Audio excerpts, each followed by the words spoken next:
నమస్కారం, సుఖీభవకు స్వాగతం. ఈ రోజు సుఖీభవలో కిడ్నీ జబ్బు వచ్చాక జీవనశైలి ఎలా? పేగులో క్యాన్సర్ ని ముందే గుర్తించవచ్చా? రోగ నిరోధక శక్తిని పెంచే విటమిన్లు ఇవే. అమ్మ గుండెకు ఆయాసం. ఇంకా హెల్త్ టిప్. కిడ్నీలు బాగున్నంత వరకే మనకు ఆరోగ్యం. ఏ కారణంగానైనా కిడ్నీల పనితీరు మందగిస్తే మన శరీరం విషపూరితమైపోతుంది. దీంతో మొత్తంగా మన ప్రాణమే ప్రమాదంలో పడుతుంది. అందుకే కిడ్నీలను ప్రాణప్రదంగా కాపాడుకోవాలి. అయితే కారణాలేవైనా కావచ్చు, ఇవాళ మనలో చాలా మందిలో కిడ్నీ జబ్బు కనిపిస్తోంది. ఇలాంటప్పుడు కిడ్నీ జబ్బు మరింత ముదిరిపోకుండా ఉండేందుకు, కిడ్నీలను సాధ్యమైనంత మేరకు ఆరోగ్యంగా ఉంచుకునేందుకు జీవనశైలి మొదలుకొని ఆహారం అలవాట్ల వరకు చాలా జాగ్రత్తలే తీసుకోవాల్సి ఉంటుంది. కిడ్నీ జబ్బు మొదలయ్యాక పాటించాల్సిన జీవనశైలి, తీసుకోవాల్సిన జాగ్రత్తల గురించి ఇప్పుడు తెలుసుకుందాం.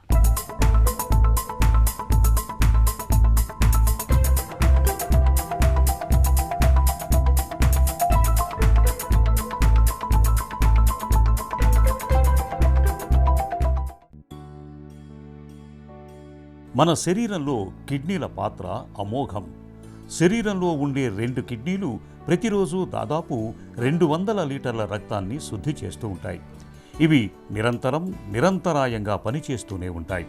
ఉద్దండ పిండాలైన ఈ కిడ్నీలు పాడైతే మనిషి జీవితంలో సగభాగం అంతమైనట్లేనని చెబుతారు డాక్టర్లు. హై బీపీ, షుగర్, ఇతరత్ర ఇన్ఫెక్షన్ల కారణంగా కిడ్నీలు దెబ్బతినిపోతూ ఉంటాయి. ఇలా కిడ్నీలు ఫెయిల్ అయినప్పుడు కొంతకాలం డయాలసిస్ మీద నడిపించినా చివరికి కిడ్నీ మార్పిడి మాత్రమే సమస్యకు శాశ్వత పరిష్కారం.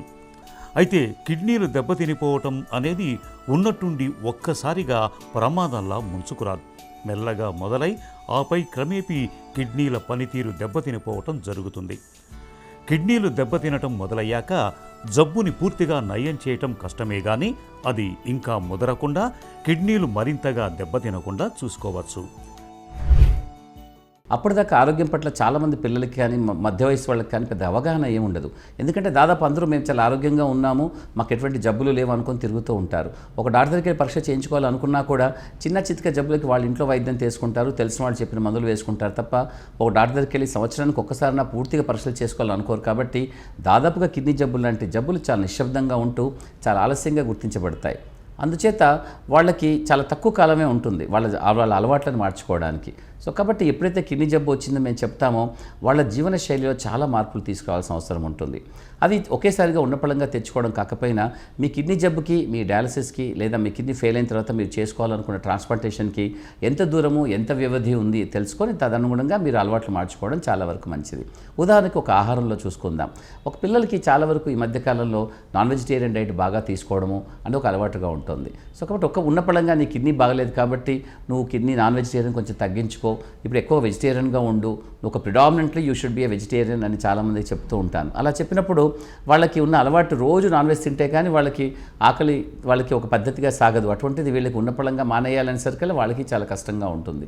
సో కాబట్టి వాళ్ళందరూ కూడా నెమ్మదిగా తగ్గించుకుంటుంటారు. కొంతమంది మా పర్మిషన్ లేకుండానే వాళ్ళు చాటుగా తినేస్తూ ఉంటారు. అలాగే పండ్లు, పళ్ళ రసాలు తీసుకోకూడదని చెప్తూ ఉంటాము, కూల్ డ్రింక్స్ తాగొద్దని చెప్తాము. చాలామందికి మంచినీళ్ళ బదులుగా కూల్ డ్రింక్ తాగే పిల్లలు కూడా చాలామంది కనపడుతూ ఉంటారు. ఇవి మార్చుకోవడం కూడా చాలా కష్టంగా ఉంటుంది. ప్రతిరోజు క్రమం తప్పకుండా మీరు వ్యాయామం చేయాలి, వాకింగ్ చేయండి, జాగింగ్ చేసుకోండి, మీరు లేదా యోగా చేసుకోండి, మెడిటేషన్ చేసుకోండి. ఇలాంటివన్నిటి ద్వారా మీ శారీరకంగా మీరు చాలా సంతృప్తి పొందుతారు, ప్రశాంతత ఉంటుంది శరీరానికి. లోపల జరిగే రకరకాల జీవరసాయన ప్రక్రియలన్నీ కూడా చాలా క్రమబద్ధీకరించబడతాయి. కిడ్నీ జబ్బు ఉన్నటువంటి వాళ్ళు తప్పనిసరిగా శారీరకంగా బలంగా ఉండడం కోసం రకరకాల వ్యాయామాలు చేయాల్సిన అవసరం ఉంటుంది. చిన్న స్ట్రెచ్ ఎక్సర్సైజెస్ కానీ, వామప్స్ కానీ ఇలాంటి చిన్నవి కూడా వాళ్ళకి చాలా ఉపకరంగా ఉంటాయి. కాబట్టి మనం జాగ్రత్తగా చూసుకోవాలి. రక్తహీనత చాలా ఎక్కువగా ఉన్నప్పుడు మాత్రం ఇవన్నీ చేయడం కొన్ని సందర్భాల్లో సాధ్యం కాదు. వాళ్ళకి యోగాలో కూడా కొన్ని కష్టమైనటువంటి ఆసనాలు ఉంటాయి, వాటిని చేయడం కూడా వాళ్ళకి సాధ్యం కాదు. కాబట్టి తప్పనిసరిగా మందుల రూపంలో కానీ, ఇంజక్షన్ రూపంలో కానీ, ఆహార రూపంలో కానీ వాళ్ళ రక్తహీనత మంచిగా చేసుకొని తర్వాత వాళ్ళు యోగా కానీ, వ్యాయామం కానీ చేయడం చాలా మంచిది. సీకేడీ జబ్బు ముదరటానికి, కిడ్నీలు పూర్తిగా విఫలం కావటానికి చాలా ఏళ్లే పడుతుంది.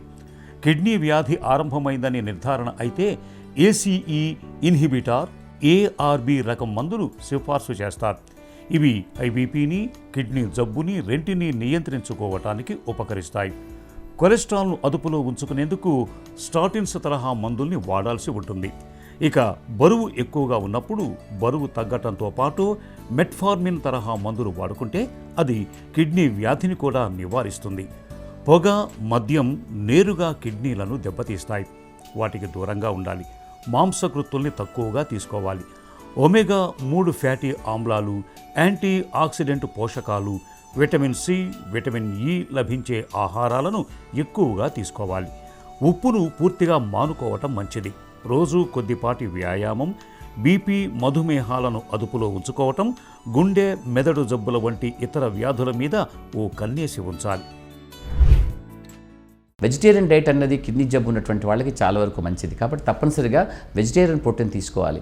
ఇంకా ఉన్న అపోహ ఏమిటంటే వాళ్ళు నాన్ వెజిటేరియన్గా ఉన్నట్టు వాళ్ళు ఒక్కసారిగా పూర్తిగా మారిపోయి అసలు ఆహారమే తీసుకోకుండా ఉంటున్నారు. అది కూడా చాలా చెడ్డ అలవాటు. శరీరంలో యొక్క కండ తన పటుత్వాన్ని కోల్పోతుంది. కాబట్టి శారీరకంగా వాళ్ళు దుర్భరంగా అయిపోతారు. వాళ్ళ శరీరం మొత్తం శుష్కించుకుపోయినట్టుగా అవుతూ ఉంటుంది. తద్వారా వాళ్ళకి క్రియాటిన్ కొంచెం తగ్గినట్టుగా కనపడుతుంది. కాబట్టి వాళ్ళు క్రియాటిన్ తగ్గింది కాబట్టి ఇంకా నేను ఫుడ్ను ఆహారానికి తగ్గించుకుంటాను, ఇంకా ప్రోటీనే తినను అంటూ ఉంటారు. శరీర ధర్మానికి సంబంధించినంత వరకు కిడ్నీ జబ్బు ఉన్న వారికి వెజిటేరియన్ ప్రోటీన్ అనగా పప్పు కానీ పప్పు దినుసుల్లో ఉన్నటువంటి వెజిటేరియన్ డైట్తో వచ్చినటువంటి పప్పు వాళ్ళకి చాలా ఉపయోగకరంగా ఉంటుంది. దాన్ని వాళ్ళు ఆపుకోవాల్సిన అవసరం లేదు. ఎగ్ లాంటి ప్రోటీన్ పదార్థాలు కూడా వాళ్ళకు ఉపయోగపడుతూ ఉంటాయి. కాబట్టి ఉడకబెట్టిన గుడ్డు ప్రతిరోజు తినమని మేము చెబుతూ ఉంటాము. అనిమల్ ప్రోటీన్లో ఉన్నటువంటి పదార్థాలు కిడ్నీ జబ్బు అప్పుడప్పుడే మొదలైనప్పుడు అక్కడ ఫిల్టర్స్ని చాలా వరకు పాడు చేసే అవకాశం ఉంటుంది. కాబట్టి అనిమల్ ప్రోటీన్ని డైజెషన్ చేసుకొని ఫిల్టర్ చేసే కార్యక్రమంలో కిడ్నీ కొంచెం ఎక్కువ అలసిపోయి కష్టపడి కొంచెం తొందరగా పాడవుతుందనే ఉద్దేశం ఉంటుంది. కాబట్టి అలాగే అనిమల్ ప్రోటీన్లో ఉండే క్రియాటిన్ అనేపడే పదార్థము క్రియాటినిన్గా శరీరంలో ఎక్కువగా రూపాంతరం చెంది పాడు చేస్తుంది అనుమానం ఉంటుంది. కాబట్టి మేము ఎక్కువగా అనిమల్ ప్రోటీన్ తీసుకోవద్దని చెబుతూ ఉంటాము. ఈ అలవాటు మార్చుకోవడం కూడా చాలా కష్టంగా ఉంటుంది.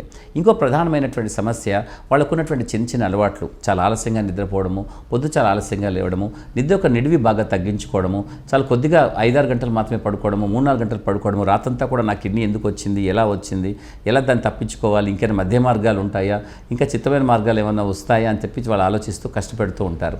నిజానికి ఏ జబ్బు ఉన్నా కూడా ముఖ్యంగా కిడ్నీ లాంటి జబ్బులు గుండె మీద మెదడు మీద ప్రభావం చూపిస్తాయి. కాబట్టి తప్పనిసరిగా వాళ్ళకి 7-8 గంటల నిద్ర వాళ్ళకి చాలా అవసరం అవుతూ ఉంటుంది. సో నిద్ర కోసం కూడా ఒక రకమైనటువంటి షెడ్యూల్ పెట్టుకొని ఈ టైం నుంచి ఇప్పటిదాకా నిద్రపోవాలి, ఇప్పుడు నిద్రలోంచి మేలుకోవాలి, ఇప్పుడు నడవాలి, ఇప్పుడు తినాలని చెప్పి ఒక షెడ్యూల్ పెట్టుకోవడం అన్నది ప్రతి పేషెంట్ కూడా చేయాలి.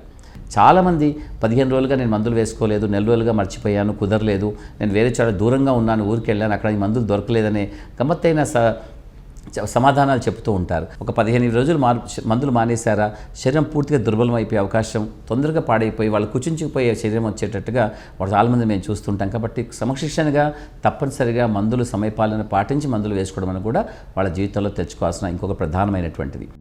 కిడ్నీ జబ్బు మొదలయ్యాక పథ్యాలు పాటించాలని నమ్ముతారు చాలామంది. నిజానికి అంత ఎక్కువ పథ్యాలేమీ అవసరం లేదు. డయాలసిస్ చేయించుకుంటున్న కాలంలో ఎక్కువగా ద్రవాహారం తీసుకోకూడదు. మాంసకృత్తుల్ని కూడా పరిమితంగానే తీసుకోవాలి. మాంసాహారంలో చికెన్, మటన్లకు బదులుగా చేపలు తీసుకుంటే మంచిది. టీ, కాఫీ, సిట్రస్ పండ్లు, టమాటాలు, కొబ్బరి నీళ్లకు దూరంగా ఉండాలి. ఆహారంలో కారం, మసాలాలను బాగా తగ్గించాలి. అధిక మసాలా కలిగిన ఆహారాలు కాలేయం, కిడ్నీలపై చెడు ప్రభావాన్ని చూపిస్తాయి. మామూలు ఉప్పుకు బదులుగా సీ సాల్ట్ వాడటం మేలు. అసలు ఉప్పును పూర్తిగా మానుకోవటం మరీ మంచిది. పెయిన్ కిల్లర్స్, అనవసర మందులు కిడ్నీలకు చేటు చేస్తాయి. హై బీపీ, షుగర్ జబ్బులతో బాధపడుతున్నప్పుడు వాటిని చక్కగా అదుపులో ఉంచుకోవాలి. తరచూ కిడ్నీలకు సంబంధించిన పరీక్షలు చేయించుకుంటూ ఉండాలి. ఈ జాగ్రత్తలు కిడ్నీలను చక్కటి ఆరోగ్యంతో ఉంచుతాయి. పెద్ద పేగు పేరులోనే కాదు, ప్రాధాన్యంలోనూ పెద్దదే. పేరుకు పెద్దదైనా ఉండేది మాత్రం జీర్ణ వ్యవస్థలో ఎక్కడో చిట్ట చివరన ఉంటుంది. అయినా పెద్ద పేగు ప్రాధాన్యాన్ని తీసిపారేయలేం. సాధారణ నేళ్ల విరోచనలు మొదలుకొని ప్రమాదకరమైన క్యాన్సర్ల వరకు ఎన్నో రకాల సమస్యలు పెద్ద పేగులో కనిపిస్తూ ఉంటాయి. మరి వీటన్నిటిని ముందుగానే ఎలా పసిగట్టాలి? ముఖ్యంగా పేగులో క్యాన్సర్ ఆనవాళ్లని ముందుగానే తెలుసుకునే వీలుందా? పెద్ద పేగులో క్యాన్సర్ను పసిగట్టే మార్గాల గురించి ఇప్పుడు తెలుసుకుందాం.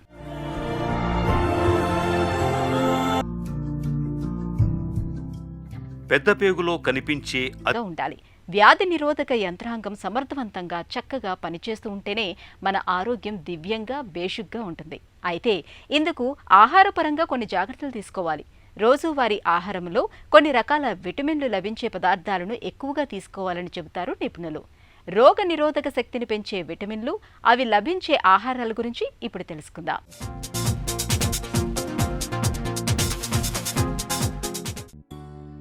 ఆరోగ్యంగా ఉండాలి, జబ్బుల బారిన పడకూడదు. ఇందుకు కావలసింది ఒక్కటే, రోగ నిరోధక శక్తి బలంగా ఉండటం. ఇందుకు సమతులాహారం, ముఖ్యంగా కొన్ని రకాల విటమిన్లతో కూడిన ఆహార పదార్థాలను క్రమం తప్పకుండా తీసుకుంటే చాలు.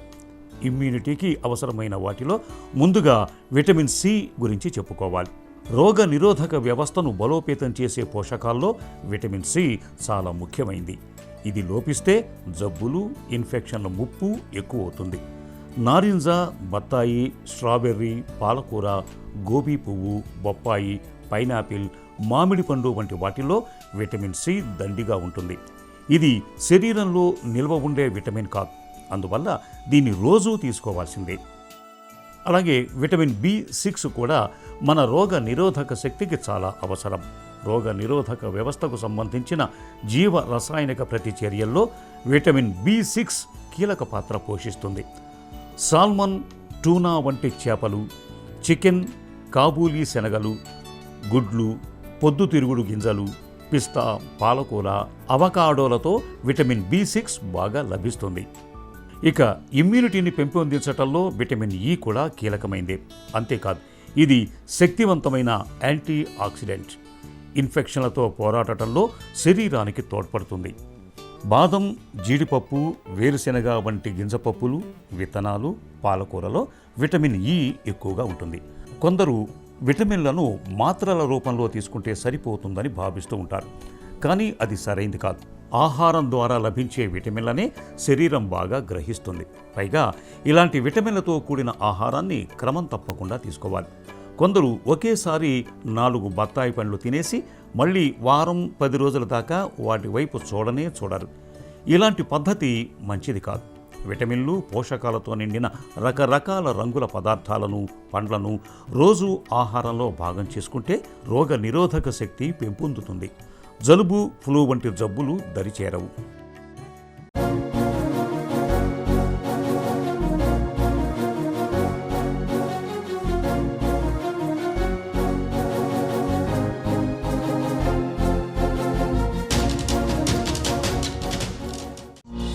పెరిపార్టమ్ కార్డియోమయోపతి అంటే ఏంటి? పెరిపార్టమ్ కార్డియోమయోపతి అంటే మనకి ప్రెగ్నెన్సీ ఎండ్లో కానీ, డెలివరీ టైంలో కానీ, లేకపోతే డెలివరీ అయిన 5 monthsలో కానీ ఆ మదర్కి హార్ట్ డైలేట్ అవుతుందండి. దాన్ని పెరిపార్టమ్ కార్డియోమయోపతి అంటారు. కొంతమంది జీన్స్ వలన రావచ్చు, కొంతమందికి స్పొరాడిక్గా అంటే ఏ రీజన్ లేకుండా రావచ్చు, కొంతమందికి మల్టీపారస్ అంటే ఎక్కువ ఫస్ట్ ప్రెగ్నెన్సీలో ఉండకపోవచ్చు, సెకండ్ ప్రెగ్నెన్సీలో ఉండకపోవచ్చు, థర్డ్ ఆర్ ఫోర్త్ ప్రెగ్నెన్సీస్లో రావచ్చు. ఇవన్నీ కూడా మనకి జెనెటిక్ ప్రిడిస్పోజిషను, ఒక జీన్స్ అనేవి డిఫెక్టివ్ జీన్స్ ఉంటే ఆ మదర్కి, పేరెంట్స్కి లేకపోయినా ప్రెగ్నెంట్ ఉమెన్కి డెలివరీ టైంలో వస్తుందండి. దాన్ని పెరిపార్టమ్ కార్డియోమయోపతి అంటారు. పెరిపార్టమ్ కార్డియోమయోపతికి కారణాలేంటి? హార్ట్ మజిల్లో డిఫెక్టివ్ జీన్స్ ఉంటే మదర్ యొక్క హార్ట్స్ డైలటేషన్కి అనుకూలంగా ఉంటాయి. ఆ స్ట్రెస్, ప్రెగ్నెన్సీ అనే స్ట్రెస్ వలన అది బయటపడుతుందండి.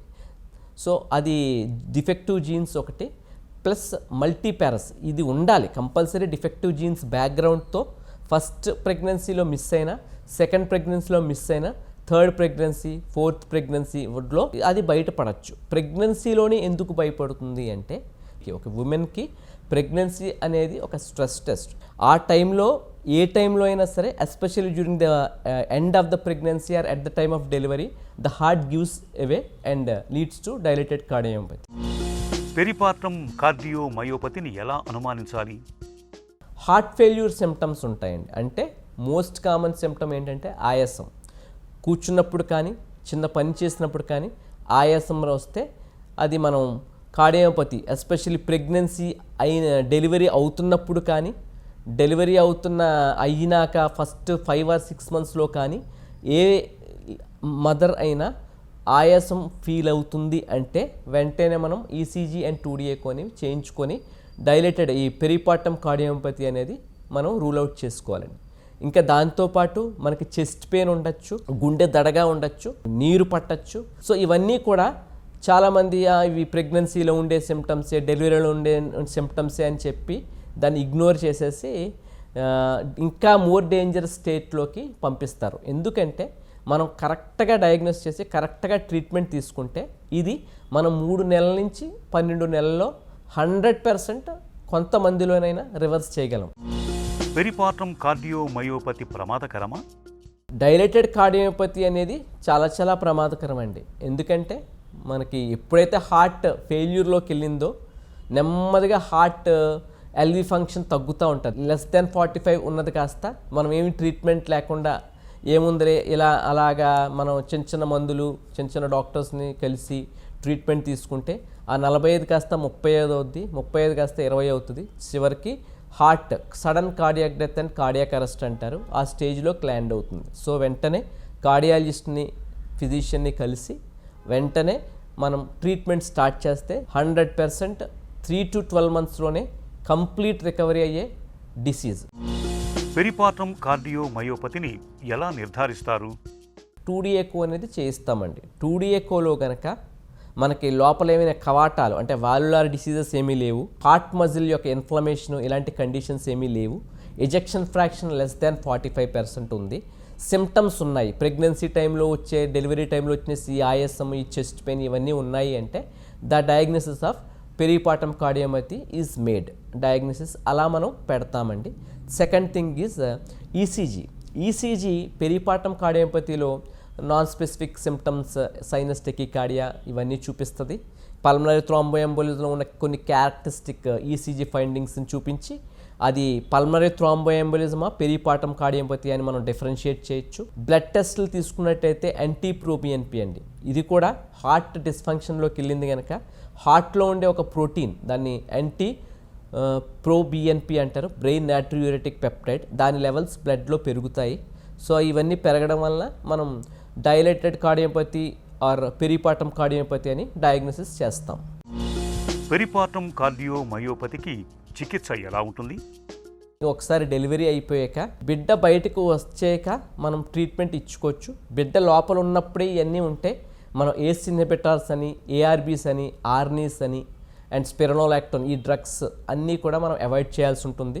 జస్ట్ ఫ్రోసమైడ్ అంటే నీరుడు వచ్చే ట్యాబ్లెట్ కానీ ఇంజెక్షన్స్ అని ఫ్రోసమైడ్ కానీ డెగాక్సిన్ కానీ బీటా బ్లాకర్స్, ఈ బీటా బ్లాకర్స్ లైక్ మెటోప్రోలాల్, కారిడిలాల్ ఇవన్నీ మనం ప్రెగ్నెన్సీలో ఉన్నప్పుడు డైలేటెడ్ కార్డియోపతి రికగ్నైజ్ అయితే మనం ఇవ్వచ్చండి. వన్స్ డెలివరీ ఈజ్ డన్ ఈ మనం ట్రీట్మెంట్ మిగతా వాళ్ళకి ఎలా ట్రీట్మెంట్ మనం చేస్తామో హార్ట్ ఫెయిల్యూర్ ట్రీట్మెంట్ అలాగే చేస్తాము. బీటా బ్లాకర్స్ ఇవ్వాలి, ఊపిరితిత్తులో నీరంతా బయటికి పోవడానికి ఫ్రూసమైడ్ అనే ఇంజెక్షన్ ఇవ్వాలి, హార్ట్ రివర్సిబుల్కి స్పిరనోలాక్టోన్ అనే మందు చాలా బాగా పనిచేస్తుంది, అది ఇవ్వాలి.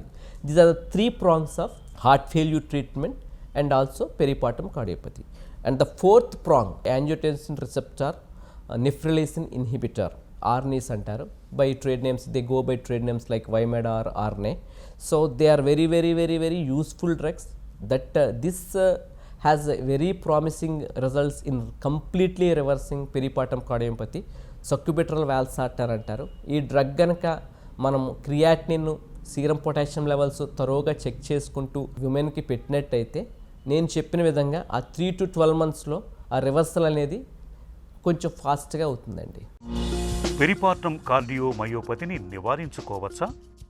సో పెరిపార్టం కార్డియోపతి మీరు ఒక్కసారి గ్లోబల్ సెన్సస్ చూసుకుంటే this is very easily missed disease. ఎందుకంటే ఆయాసం ఉంటుంది, మనకి ప్రెగ్నెన్సీలో ఆయాసం ఉంటుంది, ప్రెగ్నెన్సీ డెలివరీ జరుగుతున్న టైంలో ఆయాసం ఉంటుంది, డెలివరీ అయిన మదర్ చాలా వీక్ అయిపోవడం వలన ఒక 1 year వరకు 2 years వరకు నార్మల్ స్టేజ్కి రాలేరు లేడీస్.